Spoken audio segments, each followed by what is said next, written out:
Sarah from the left, Beth from the right. No shouting, no insults, plenty of nuance.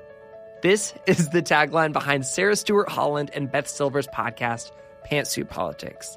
You might have heard of it, you might have listened, you might be a subscriber yourself. In November of 2015, right as the political election in the United States was ramping up, these two women with opposing conservative and liberal views began recording conversations between the two of them with the goal of listening to each other first and talking politics second. Ever since the elections, it is no secret that having respectful conversations about politics feels like a novel concept. I would be the first to admit that I found conversations about politics with friends and family oftentimes harder than ever. And maybe we could all admit this to ourselves. Sarah and Beth know this tension full well and have made it their intention with their podcast and with their life to pursue political conversations to learn from each other rather than just walking into discussions trying to win. It feels crazy, but I think that it's more important than ever. I'm so excited that this week I get to have Sarah and Beth on the podcast. They came through Nashville and we actually had them into the studio to record, and I loved the conversation that we got to have. We dove into this idea of nuance and how we can find a lot more nuance in the world of politics and how we can also find a lot more empathy as well. And I think that these are things that we, especially in this Sounds Good community, have been craving more of.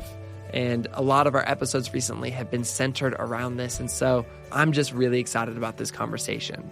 If you're new to the podcast, I am Branden Harvey, and this is Sounds Good, the weekly podcast where we have conversations with inspiring people who are rejecting cynicism and division and using their lives to bring people together.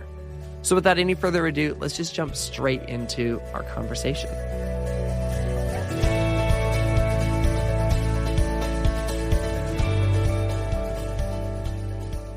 Welcome to Nashville, you two. Thank you so much. Thank you. It's so fun to be here, to get to talk with you guys. I've admired you guys for a long time. I like your guys' podcast. I like you guys on the internet.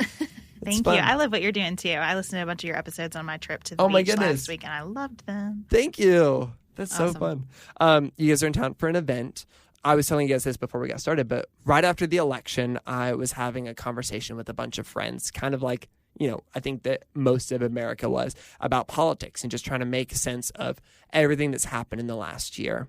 And we were sitting around the table over drinks and probably chips and guac and, trying to talk about how we can be empathetic and how we can be understanding of other people in this country and how we can dive into the nuance of topics. And one of my friends brought up you two. They brought up your podcast and said that it was a perfect example of two people who were coming together to have conversations that mattered. And so that's when I first came to admire you two. And I'm excited to get to talk today because I think what you guys are doing is really important. And it's something that I'm trying to learn how to do better. And I think that so many of our listeners are too.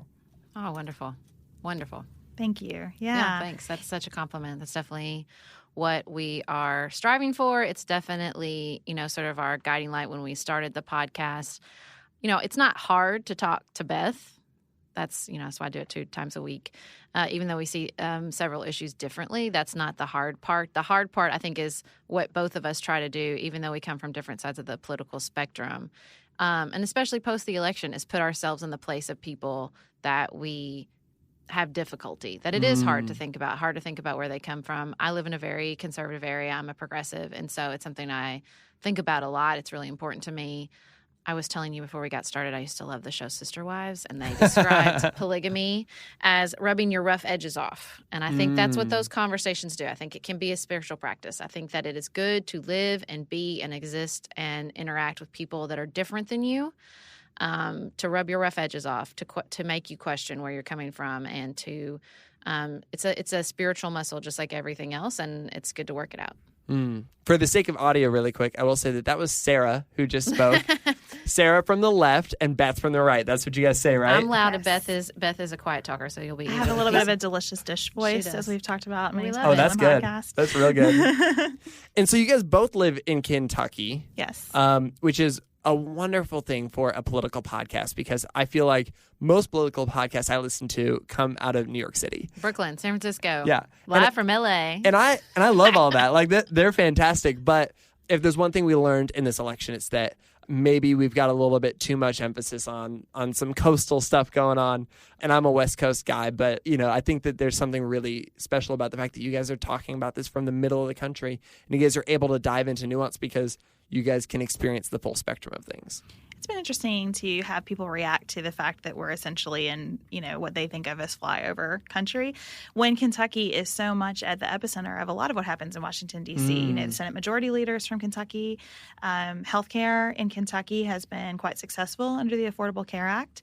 And then we just elected a Republican governor in the November election in which President Trump was elected. And so healthcare is changing dramatically in Kentucky. There's a ton of reporting going on from Kentucky about the impact of healthcare. So it's rural, it's flyover country, but it is also, I think, very representative of a lot of what's going on in the United States and has an outsized influence in D.C. in a lot of ways because of Mitch McConnell. That's fascinating. And so let's take it back a little bit. You guys have been doing this podcast for a few years now, but you guys have known each other for a long time. When did you guys first meet? 1999. 1999. Wow. Taking it back. In the first year urban program at Transylvania No, University. I did not. I was not a fupper. Were you not? I was not. You were. Amy was. My roommate was. Okay, who was also in our sorority. So we must have met during sorority recruitment. Yes, we met during. Beth and I were a member of the same sorority, Phi Mu. I still consider myself a member. I'm a proud sorority girl. Wow. In full disclosure, Transy sorority culture is a smidge different. Phi Mu at Transy is basically like student government leaders, and like I started a feminist group at Transy, and my sorority sisters were the most dependable attendees of my first couple meetings. So, but I really loved the experience, and so Beth was the president of our fraternity or sorority at one time. I, however, despite being elected official now, lost every single election I ever ran for inside the sorority. Wow. So, fun fact about me, I was like the Abraham Lincoln of Phi Mu at Transy before I finally won things as an adult.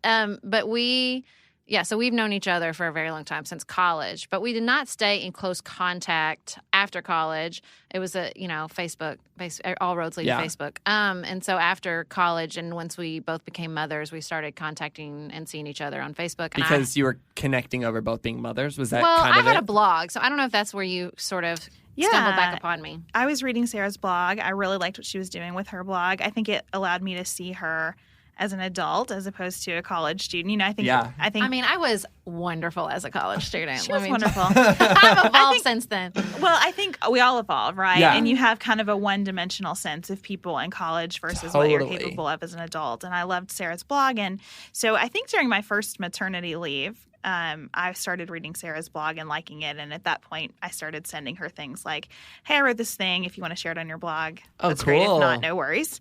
And did she say yes? She did. She always said yes. I don't know if you've ever written a blog, but you're always looking for content.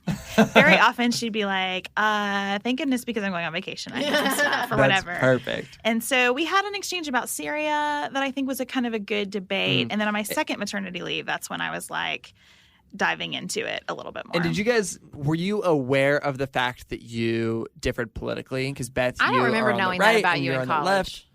I don't remember that. I was not super political in college. And I don't think I would have ever described myself as super political. It's kind of funny that we do this. It's more that people describe themselves as political in the last few years, I would say, too. I think that's true. In many ways, though, this is how Beth and we complement each other nicely. I was always super political, but I started college as like a conservative Southern Baptist and ended as like a progressive feminist. So I did a total 180. And that transition makes you even more passionate. Yeah. Because I understand both sides. It's always been a subject I'm very interested in. I was a political science major, but I don't remember knowing that about her. And when she started writing for my blog, I think it came up, but it wasn't like, disqualifying. I was like, great, the more the merrier, the more subject matters, the better, the more perspectives, the better.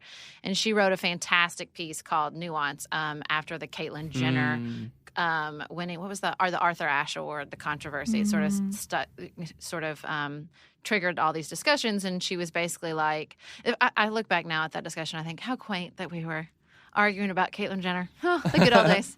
And then she said, it was a great post. It was like, everything doesn't have to be black and white. Everything doesn't have to be either or. Like, there is room in the middle for you to acknowledge that Caitlyn Jenner is doing something brave, and that bravery is not a finite resource that we pass out at the ESPY Awards. And like we can talk about this in a more nuanced way. And so this nuance, that was the name of the post, and it was really popular, and we all had really great conversations about it. And I had been kicking around the idea for a podcast for a while. I thought maybe I would do interviews about women in politics, and that's where I got the name Pantsuit Politics. And you studied politics in school, right? I did, and then I worked for I went to law school. I worked for Planned Parenthood. I went to law school. I worked for Hillary Clinton's presidential race and Senator Menendez in Washington, D.C. And then I said, I don't want to live here anymore. And I moved back to Paducah, Kentucky, my hometown. And so then when I was kicking around this idea, and I did one interview, and I was like, I don't like interview podcasts. No, it's not that I don't like. No, I'll take it. Interview podcasts, I don't like doing them. It's not. I don't mind some interviews, but I just saw I sat on that interview for a while and never did anything with it. And I thought this is not going to be a passionate situation for me. And so I, and then when she wrote that, I thought, oh, what if Beth and I did a podcast together? And I always tell our origin story that way. I called her up and I was like, let's just talk and let's just see how this goes. And like 45 minutes in, I was like, okay, good. We're cutting this off because we're not going to talk anymore unless recording it. This was great. That's amazing. I wish I recorded that first one. I'd give anything for that conversation. Yeah, and do you remember that? Like, what were you thinking when she called you up with that idea? I was thinking, what is a podcast? I mean, it was not a world that I was into, and I had some anxiety about it, honestly. Yeah. I work for a regional law firm. I kind of thought, what's going to happen when I'm just me? I've always been very role-driven. Like, I've never had the zeal of the converted about anything. I've just kind of been me going along. Sarah talks about the sorority. That's my Indian name, Zeal of the Converted. It is your Indian name. That's amazing. No, when I think about the sorority even, I was kind of dragged into all of the elections. I never wanted to be an officer, but people would say, like, I need you to do this. And I would say, all right. And then I would do it. And so that's kind of how everything in my life has been. And so Sarah called me and said, let's do a podcast. And I was like, oh, I'm nervous about this. But I loved the idea of collaborating with her. I did feel kind of a call to call out the silliness that I was seeing on social media. When I wrote that post about Caitlyn Jenner, I just kept seeing people say, like, she's not a cancer survivor. I'm like, you don't have to, like, that's rude to say, like, you're not cancer survivor brave, but you're a little brave. I mean, what are we doing? And so anyway, I loved the conversation that we had and thought maybe we can do this, and maybe like 5 of our closest friends and family members will listen. And that's how we started. And I did have this moment of committing to myself that if we were going to do this, I was not going to censor. There was no point in coming to the microphone if I was going to think about my employer or my husband or my mom. Which is so hard. I mean, because I think about that, and especially the first year I did the podcast, I would show up to the microphone and be like, okay, what can I say? What can I not say? How vulnerable can I get without hurting somebody or offending somebody or making Thanksgiving awkward? And you slowly start to shed that off. But I like that intentionality you went into this with, because I think the podcast works because you're able to dive into that. And again, we're perfect compliments because I have no capacity to censor. It's just not a thing. When you're like, before we started, you're like, if there's something you don't want to talk about, and I just said, I don't think there's a subject I've ever encountered I don't want to talk about. The more awkward it is, the more I'm like, ooh, let's talk about it. But okay, so you start doing this podcast, and the heart was what exactly? Somebody on the right, somebody on the left, having conversations. When my elevator pitch to people, which I just gave at the Apple store, where I was tending to my laptop my 2-year-old destroyed, I said, he was asking me about it, and I said, it's my friend. She's from the right, I'm from the left. And our line on the show is no shouting, no insults, plenty of nuance. And I always tell people we have respectful conversation where we don't call each other's names. Novel concept, right? And everybody, that's sort of my elevator pitch to people. They're like, oh yeah, that sounds great. I think I always describe it when we put the show out there, it was like people found us like thirsty wanderers in the desert. Everyone was so desperate for respectful conversation and so desperate for a space in which they felt like they weren't being bullied or manipulated or, given information in with a purpose in mind. And I think that when they found that space, it quickly ballooned way past the 5 family members. Everybody listens but my family members, so I sort of have the opposite situation right now, which is good because I talk about my dad a lot. When we use the language coming together a lot right now in America, I think what we tend to mean is people should listen to me and come around to my way of viewing the world. And we never have the goal of convincing each other of something or reaching a conclusion even. That's interesting. Very often it's let's have this discussion, and if it ends in I understand my position a little better and I understand your position a little better and they don't intersect, That's fine.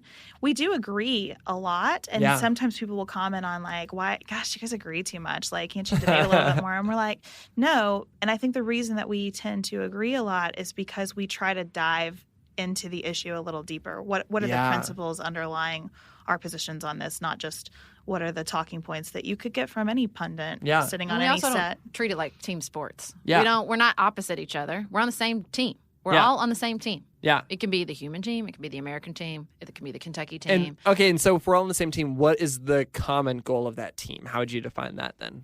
I mean, I would feel like when we talk, the common goal of the Pantsuit Politics team is to find the nuance. Let's find the space in which the black and white falls away, and we're looking at and instead of but, and we're trying to see the space in a way we had not seen it before. I mean, that's sort of what I think. I don't know. What do you think, Beth? I think that's true, and I also think personal growth for each of us is a huge element of what we're trying to accomplish, because we are convinced that when we grow personally, we grow collectively. And that doesn't have to mean, again, that we all agree. I think that's that for me is an essential element of the nuance, that we never have to all agree to be able to take a step forward. That's huge. We always say anything good is hard. Anything you're going to do that's good, that's going to move forward, is going to be hard. It's going to leave you a little sweaty. If you're not sweaty, you're probably not doing it right. Yeah. And so, like, I think that's what we're sort of, leaning in. I was listening to Sheryl Sandberg on Oprah's Super Soul Sunday Conversations, this podcast, which I love all things Oprah. And she was talking about grieving as sort of leaning into the suck. And I think, for better or for worse, where we are as a country is a place in which we need to lean into the suck. We have a lot to grieve. We have a lot to process. We have a lot to move forward as a culture and a society. And I am proud of the capacity of Pantsuit Politics in our community to lean into the suck a little bit. That's huge.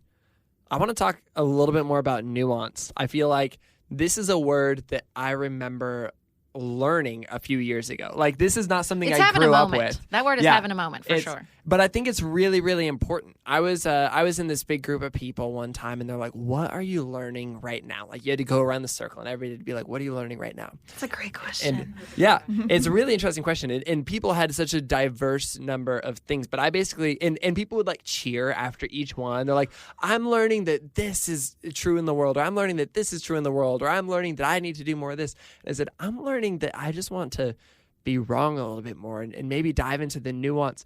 And nobody cheered after me. Oh, no! and maybe they were just getting tired. I don't know.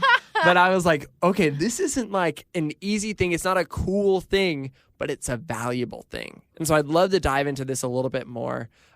What, first of all, is nuance? Like, what's like the quick like one-liner on there's no one-liner on nuance. That's the point of nuance. It's scraping off the top layer and going a level deeper. Yes. And I think making space for paradox is a big part of nuance. Paradox. And I think making space for degrees of intensity is a big part of nuance. I think we miss a lot of the gradations that positions can have in our political dialogue right now. So I think those are kind of, to me, being able to kind of hold on to paradox and see that things are always on a spectrum, not one or the other. That would be my definition of nuance. Yeah, I definitely think, I think that that's right. I think that there is space. It's so easy to go to the black, white, gray. But I think paradox sometimes is that there's black, white, and gray. That there isn't, you don't have to pick one or the other, and that there is, there is complexity in almost everything. And acknowledging that and being comfortable with saying, I don't know. That's got to be, you have to have a space for that. I think if you're going to value nuance and you're going to value that, you have to say, we don't have all the answers. We don't know all the information. I don't know how I feel about this personally. I have to spend some time with this, and just to be comfortable in that space. Yeah. And that kind of makes me think about how hard that is to do, and especially how hard it is to let go of black and white thinking. Because when you have a rule book in your life, when you say, oh, this is right, this is wrong, this is black, this is white, life is so much easier. Oh my goodness. Your brain doesn't have to exert energy. You just get to like breeze through life being like, oh, I'm not going to do that. I'm not going to do that. I'm going to believe this. I'm not going to believe this. But as soon as you get a curveball where you like, I recently read this article that said that something like 70% of people in the United States now know a gay person. And when you know somebody who's gay, you're more likely to think that your gay friend can get married compared to people who don't know somebody that's gay aren't going to think that. And, without getting into the actual politics of this, it's black and white thinking to be like, oh, this is right or this is wrong. But then as soon as you know somebody, you're like, oh, there's a little bit more gray area to this. You've got to, now this idea has a face to it. Right. And I think that's true with every single issue. And I think that is one of the dangers of sort of the self-sorting that's going on in the United States right now. And it's definitely part of the reason why I live where I live and why I love living where I live is because it is very easy to say the left is the problem, the left messed it up, the left is wrong. It's much harder to say, oh, the left is my friend Sarah, the left is my daughter Sarah. And the left is, the Democrat that's ruining the country is also the Democrat across the table or the Democrat across the board meeting or whatever the case may be. And, I think that just putting faces to those different – because, it became sort of the last acceptable way to be tribal, right? I think we have a certain judgment of tribalism, and there was this embracing in our culture of multiculturalism and diversity, which is wonderful, and I think that's great. But we embraced a tribalism in a different way, and I think that we're seeing the repercussions of that now in our culture. And, tribalism can be used for good or ill, and I think that the more we can, understand it instead of running from it and use it in a powerful, positive way, the better off we'll all be. And understanding that there are multiple tribes that we can all belong to.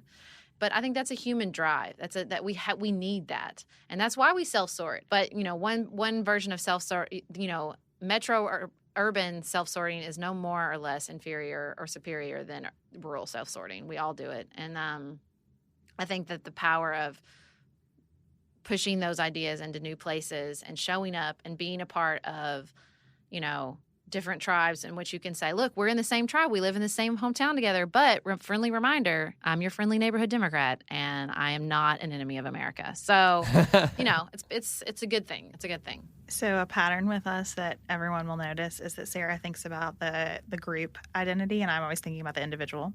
And so my harmony, I guess, to what Sarah just said is that I think when you start looking for nuance to become more of a verb for you, this is what I practice instead of an end state, I think that you have to turn that inward and say, like, why do I need to know someone? Why do I need a face on this to be able to deeply examine my view?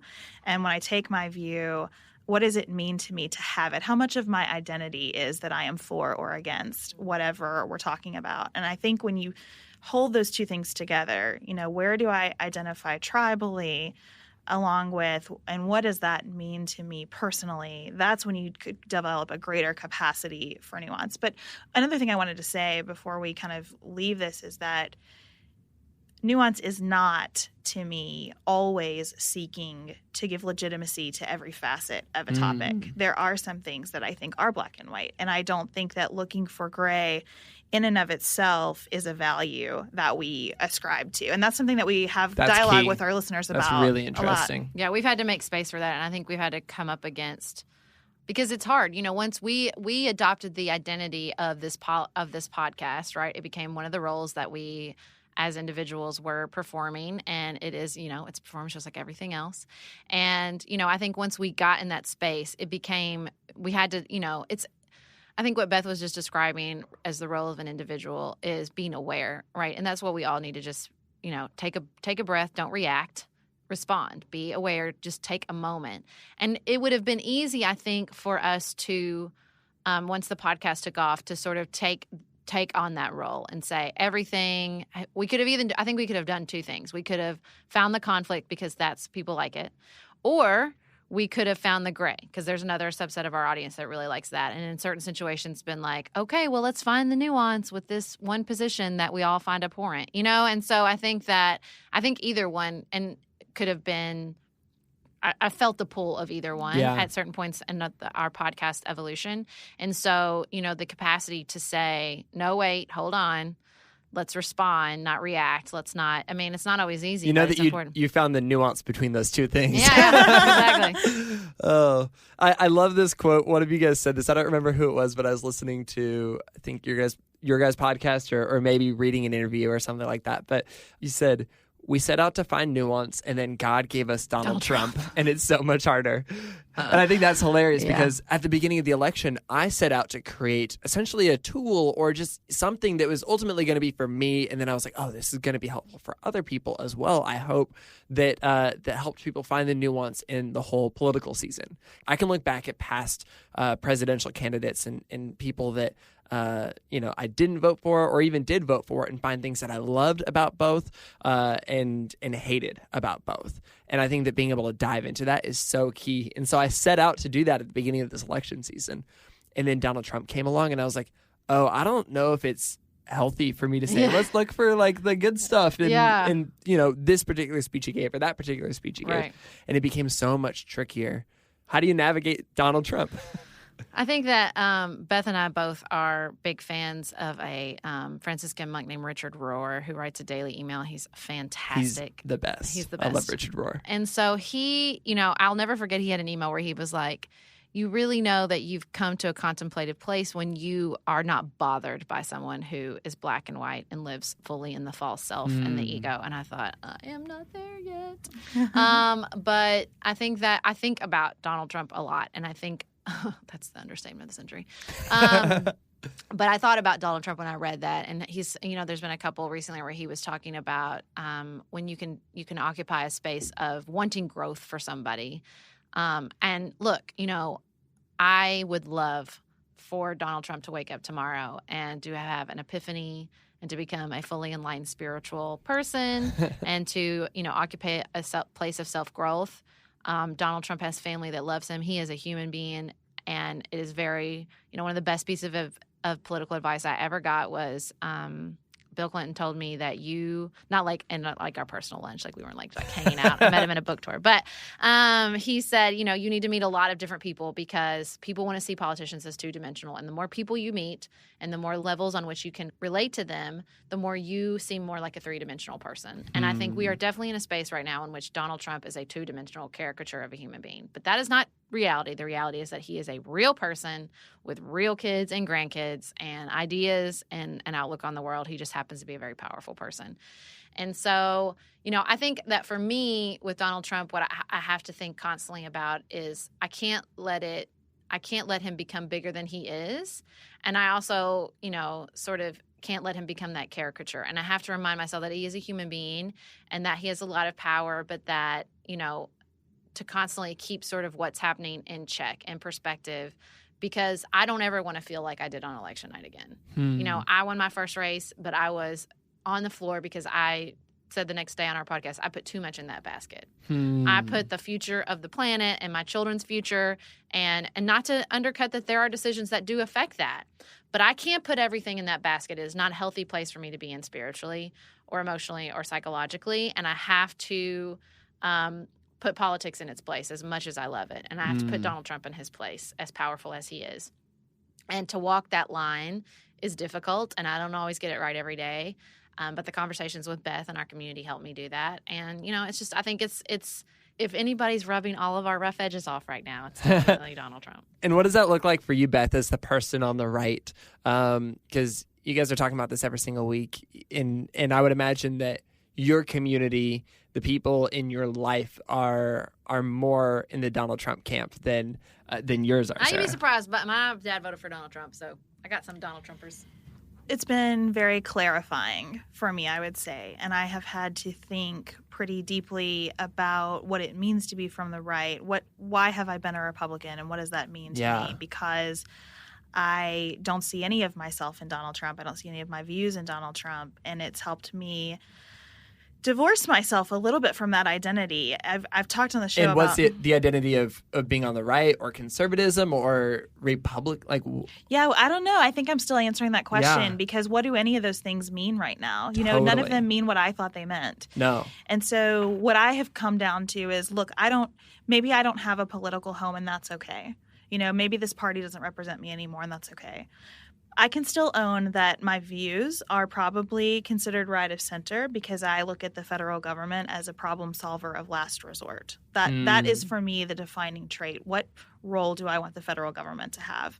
That's why we have a lot of space of agreement, though. I tell people all the time, if I were sitting on the Paducah City Commission with Sarah, I imagine we would be in lockstep most of the time because I think local government has a very important role to play in people's lives. So I'm not like a Tea Party type. You know, I'm happy to pay taxes. You know, I want the money spent judiciously, but I'm happy to pay taxes. And I believe in a social safety net. So it's been very clarifying for me. And I think that's, to me, the way to navigate Donald Trump is to say, what power do I want to give him in my individual journey?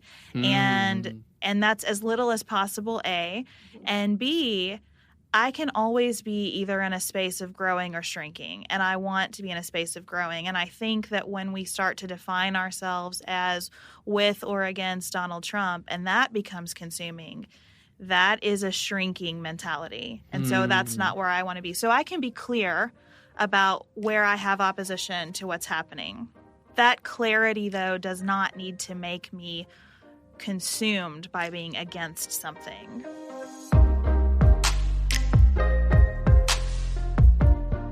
I just wanted to take a quick break from this episode to tell you about the Good Newspaper.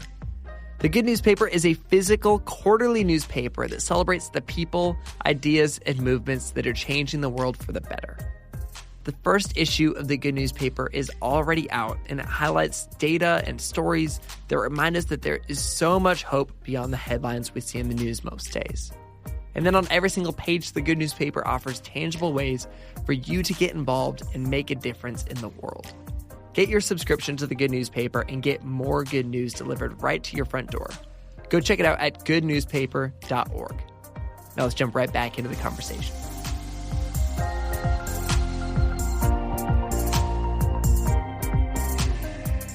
Something else that I feel like you guys have done such a wonderful job of discussing in the midst of all of this is empathy, which is, you know, I think that it'd be fair to say that we live right now in an empathy deficit. And I feel like there's very many people who have a hard time, and this is maybe a nuanced thing as well, but being empathetic towards other people. And empathy, you know, I think it's Brene Brown that talks about this, is, you know, it's actually like getting down there with people rather than standing up at the top, you know, like getting down in the hole with people and being like, okay, hey, let's like work out of this together, rather than like standing at the top of the hole being like, oh, I feel so sorry for you. That's sympathy. And I think that we're doing fine on sympathy in the world, but empathy is something that that I've really come to admire in people in the last few years, because I think it's especially hard. But I know you guys have talked about this on the podcast as well. You know, where do you see empathy, you know, in the world of nuance? Well, I think it's important to recognize that empathy does not equal endorsement.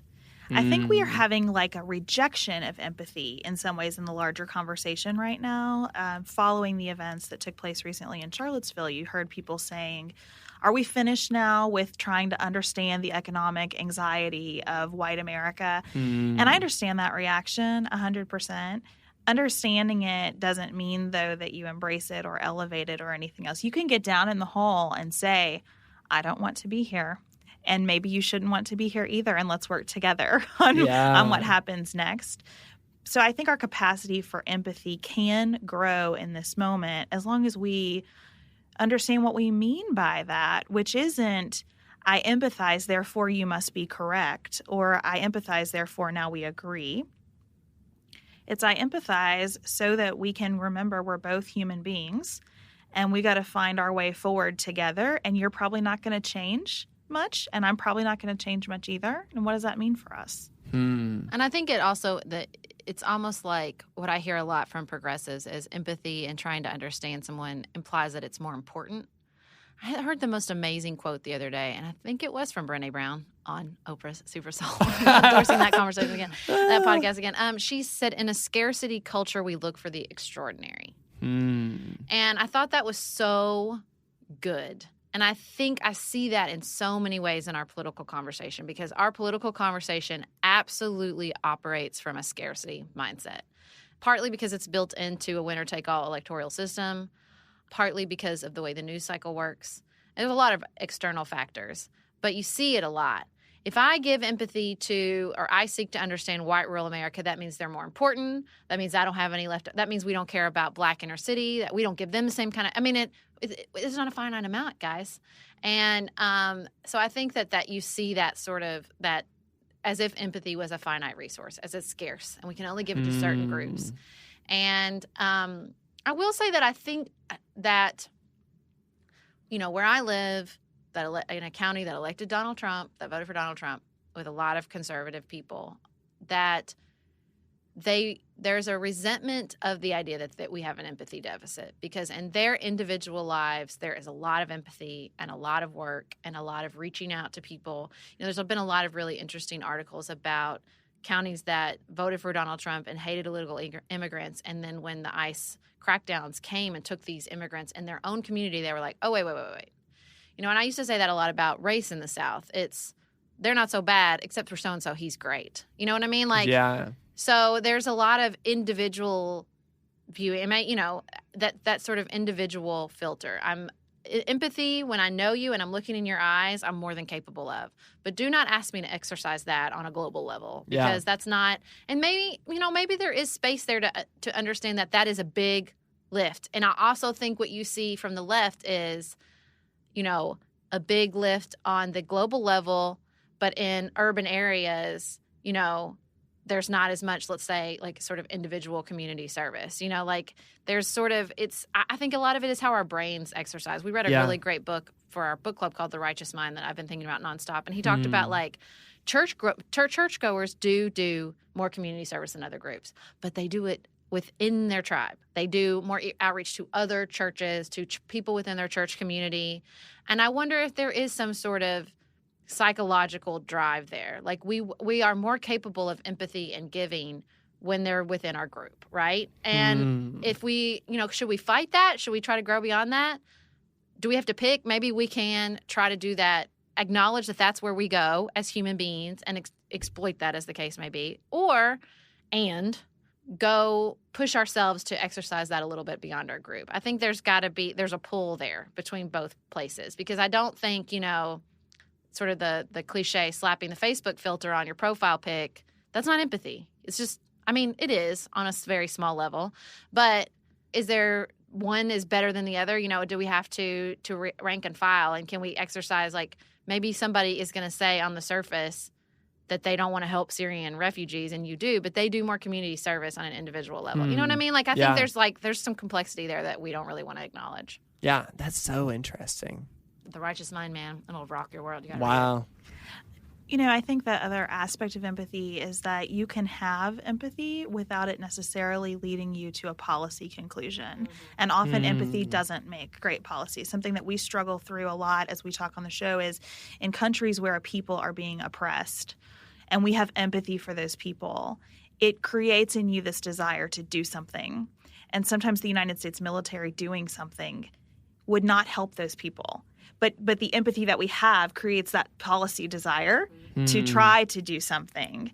And so I think keeping empathy in its place, again, understanding what it is, not overcomplicating it, to me it is just plugging into this notion of shared humanity that doesn't always lead to a particular conclusion. Yeah. And I think there's some really interesting writing. I mean, you'd think I was the one from the right now. But from the conservative movement, we talk a lot about Arthur Brooks and the conservative heart, saying it's not that I'm not empathetic to the poor or to people who live in poverty, but are we really helping them?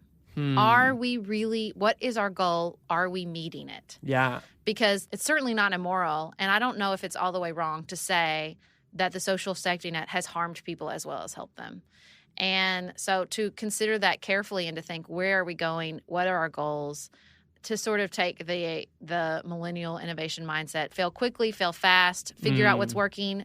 And look, our federal government is not exactly well positioned to do that.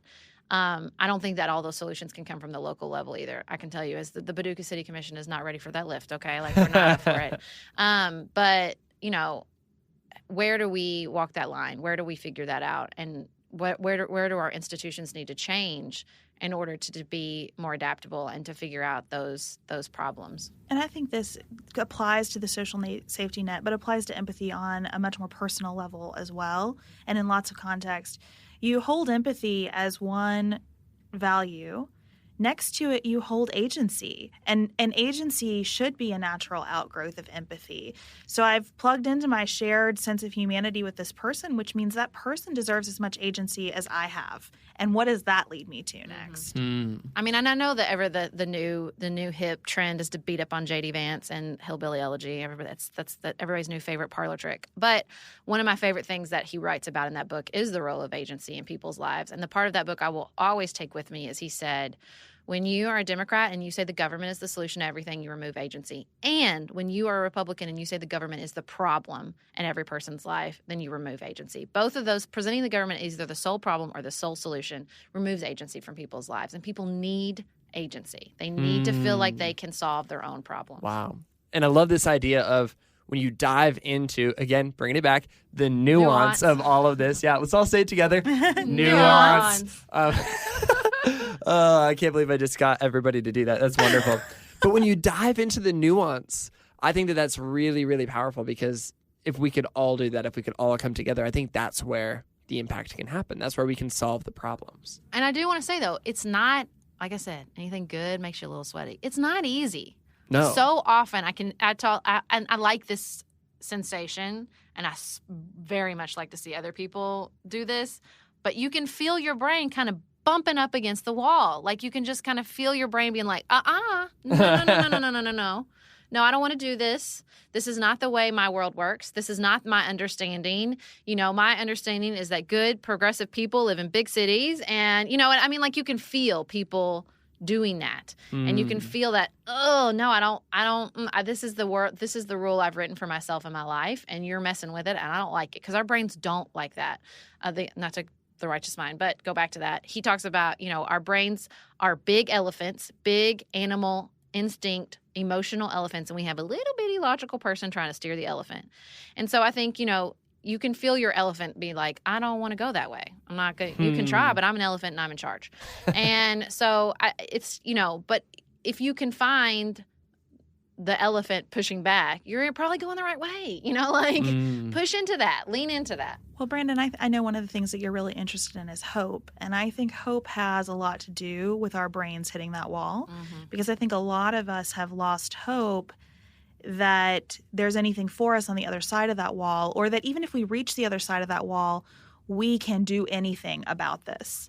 What good is it for me to challenge myself in this way when I'm not a senator, when I'm never going to be the president, or whatever the case may be? And I think we forget how influential we are to each other when we're asking these big questions.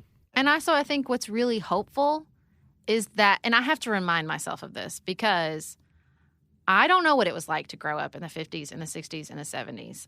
And, you know, I was raised by Oprah. I watched Oprah every single day at 4 o'clock with my mom. I watched, you know, the spiritual minute, or I can't remember the name of it, that she did. So these types of conversations have been in my consciousness my entire life.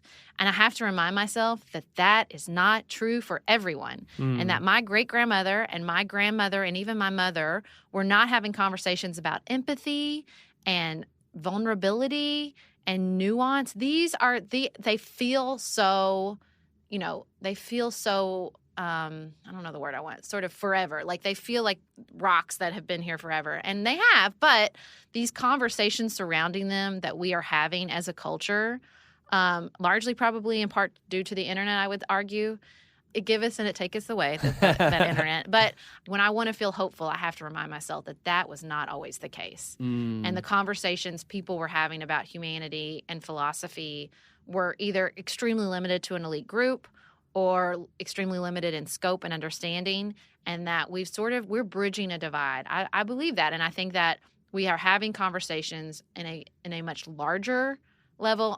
Also, beyond the ideas are bigger, and the amount of people having them is bigger. And that's great. That's great. And that is a huge reason to be hopeful. That gives me an extraordinarily large amount of hope for my children and for myself. And, I think that's where I have to Mama Oprah is leading the way always for me.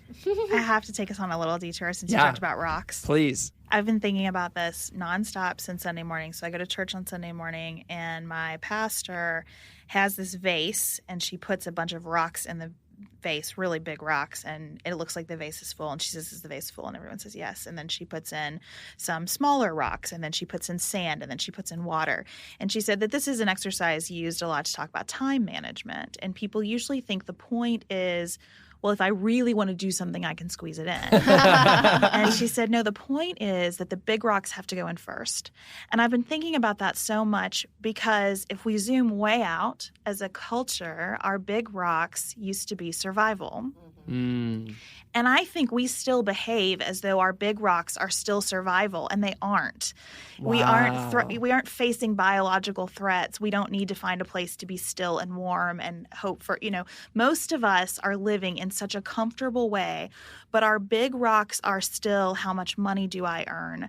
How much social status do I have? How do I stack up against my neighbor? Wow. And since we've made those our big rocks, and we've made conversations about the very real consequences of local elections are pieces of sand that maybe we make room for in our jar or not, it's diminished our capacity for hope around our political and civic lives. And I think we just need to take everything out of the jar and reexamine what our big rocks are. And conversations about virtue and nuance and empathy need to go in as those big rocks. And we can fit in our day jobs and our bank accounts around those big rocks. I think That's really good. I love that. I just got goosebumps. I think when a conversation we have a lot, building on her rabbit hole there with the rocks, is that we, as the United States, you great unfinished symphony, you got a lot of things right. And the idea, makes me a little misty right now talking about it. But we have gotten one thing very wrong, and that is the emphasis on individuality as the sole source of happiness and success. What I would say more than anything is we are the rocks, y'all. Like the rock, the only big rock that we need in there is each other and our connection to each other and our lives as community members. And, when I was on vacation in Canada recently, I was with my husband and my children and my best friend and her family, and I was with a lot of people who I really loved. But I missed Paducah. I missed literally the town. I missed the people. I have a list of 100 people in that town that I see weekly, bi-weekly, that we interact with on a bunch of different levels. They're my tribe, and I missed them. And, the source of happiness of being in a community and connecting with human beings on many different levels on a daily basis is such a source of happiness for me and such a source of connection. And it allows me to be empathetic. It allows me to be vulnerable. It allows me to grow as a human being. And it's why, I am totally sort of clueless when I see people striving and I hear people talk about, these lives they live in which they're just I don't really think – I think we've moved on. Now it's cool to sleep. It used to not be cool to sleep. Now Artie Huffington has made it very cool to sleep, so we're talking about sleep.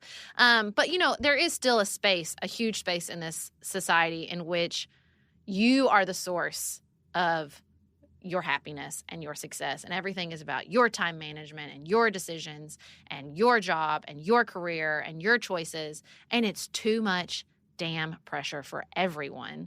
I have a friend who's really thinking about her next phase, and I finally said, I don't want to be blunt, but stop thinking about yourself. It's exhausting. Don't do it. Just let it go. Try to reach out to somebody else. Go try some things. Work with other people. Try to help other people, because this emphasis on individuality I think has made us all very, very unhappy.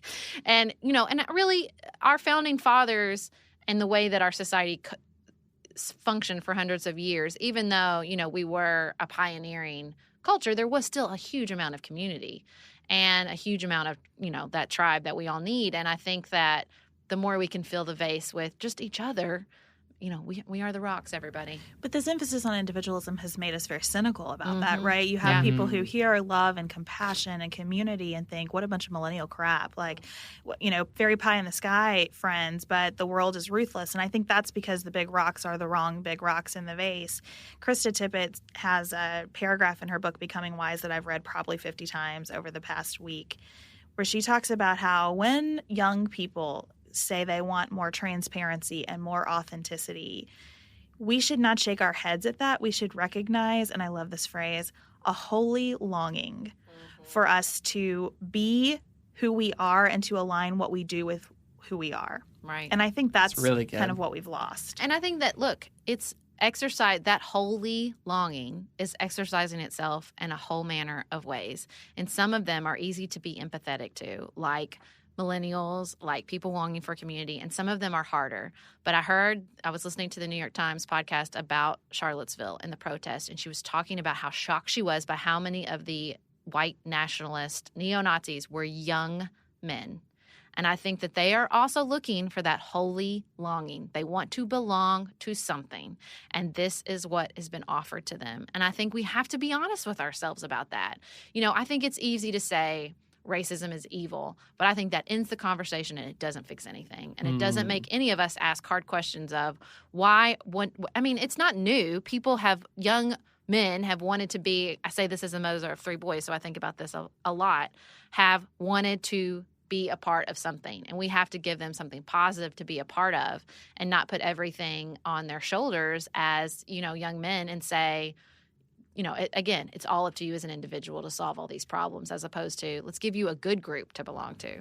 And the nuance with that is what Sarah just said does not make her an apologist for them. Yeah. Because there are people who would hear what you just said and react to that in a really dramatic, offended way. And the truth is, again, empathy is not endorsement. You can understand what motivates these folks without saying, and that's okay. Your coda does not have to be, and that's okay. It's still not. Right. That's really good. Man, oh my goodness. I'm just left so happy by this conversation. I love that we got to talk about all of this. As we kind of finish up this conversation, what can we leave people with? What if people were to take one action step this week to find a little bit more nuance in their lives, to take a step towards coming together, to actually have conversations with people? What might that look like? Like, what's a really practical way for people who are maybe trying to tiptoe into this to kind of dive in? So a few months ago, we did a challenge called Exit the Echo Chamber, and there were lots of little steps you could take depending on your level of comfort. So, a good place to start is to read a news source that you don't usually read that represents a perspective that you do not share. That is always a positive exercise. Not in the moment, but in the long run. It is not positive to listen to Fox News if you are a progressive person, but it's an important exercise. So I think that's an easy step, is to sort of tiptoe outside of your media environment. And then do you want to talk about some of the bigger ones that we did through the challenge, Beth? Well, we talked about empathy mapping, where you actually take some paper and a pencil and try to put yourself in someone else's shoes. And I think that was really helpful. We talked about writing a letter and then ultimately having a face-to-face conversation with someone you passionately disagree with. I would say that is a good roadmap. You can kind of take a step towards that final level of having this conversation like you guys do every week. And I think very foundationally, the first thing before you tiptoe into any of that, and what I would always want to leave people with, is you're okay. And just starting with, I'm okay. And I'm going to go read something that I disagree with, and I'm not going to lose anything because of that. That to me is the point of Exit the Echo Chamber. You understand nothing is lost because I took a second to think about this differently. And you know what? Even if I change my mind somewhere along the way, which is not the goal, but if I do, or if I'm challenged, or if I realize something that I thought before might be totally divorced from facts, I'm still okay. And I think the more we remember we're okay, the greater our capacity for nuance becomes. Yeah, because you can't enter it from a defensive position. If you come in it with defensive and that scarcity mindset, it's gonna be much harder to take something positive away from it, I would say.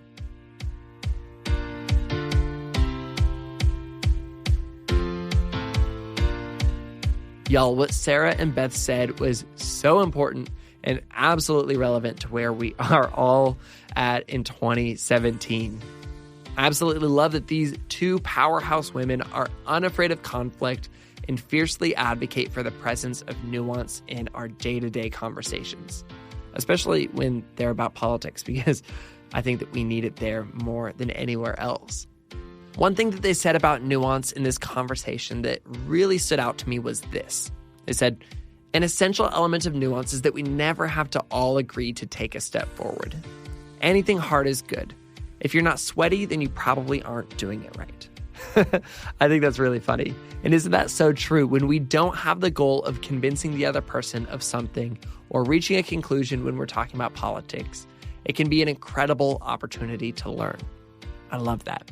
And I love these action steps that they gave us about what to remember when we move toward nuance. I wrote them down. They said, number 1, if you read something that you disagree with, nothing is lost. Remember that you are okay. Number 2, read from a source that you do not usually use and from a perspective that you do not normally share. And number 3, finally, maybe you can find the capacity to write a letter to someone you passionately disagree with. I think these are really interesting. If we all do this, who knows what might happen? This was such a good conversation. Make sure that you find Sarah and Beth on Twitter and Instagram, but more importantly, make sure that you check out their podcast, Pantsuit Politics, on Apple Podcasts or wherever you listen to podcasts. If you're new to Sounds Good, we'd absolutely love for you to stick around. If you liked this episode, you're definitely also going to love 2 of our most recent episodes with poet Anis Mojgani and fellow podcaster and writer Dylan Marin, both of whom are incredible people, and they both really understand the power of empathy. This podcast is created by me, Branden Harvey, as a part of Good, Good, Good, a community that believes in the power of celebrating good news and becoming good news. You can get lots of hopeful stories on social media by following us everywhere at @GoodGoodGoodCo. We also create a beautiful quarterly newspaper that celebrates the people, ideas, and movements that are changing the world for the better. And you can order it today. Check it out and see what else we do at Good, Good, Good at goodgoodgood.co.